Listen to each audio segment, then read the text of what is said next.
Today we commemorate the International Day for the Elimination of Violence Against Women, a day that originates in my country, the Dominican Republic, where in 1960, 3 women's activists, the Mirabal sisters, were assassinated by the dictatorship. Since the 1990s, the women's movement has observed this as a day to honor them and raise awareness on violence against women and girls.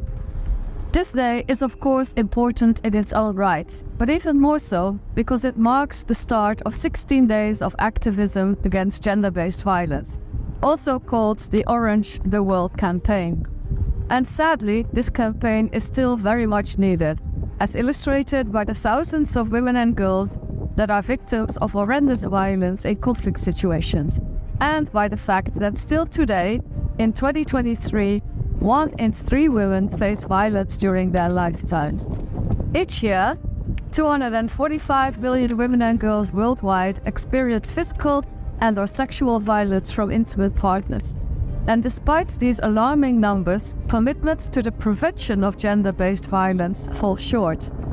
So this year, the campaign will focus on prevention, so we can move the needle on this. Join us in devoting attention to this year's campaign, with a focus on investing in the prevention of violence against women and girls, including through scaling up of the central budgeting and by properly funding civil society and women's rights organizations working to stop gender-based violence from occurring in the first place. The Dominican Republic has increased investments in awareness campaigns, specifically through the campaign "It's Possible to Live a Life Free of Violence."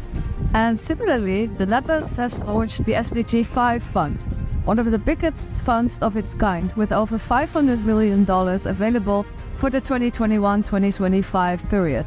And crucially, this fund also focuses on women's rights organizations that work on preventing gender-based violence. These are some examples of what can be done. And today, we challenge you to share ways in which you invest or contribute to the prevention of violence against women and girls. Join us with the hashtag 16 days, no excuse, invest to prevent. Thank you very much.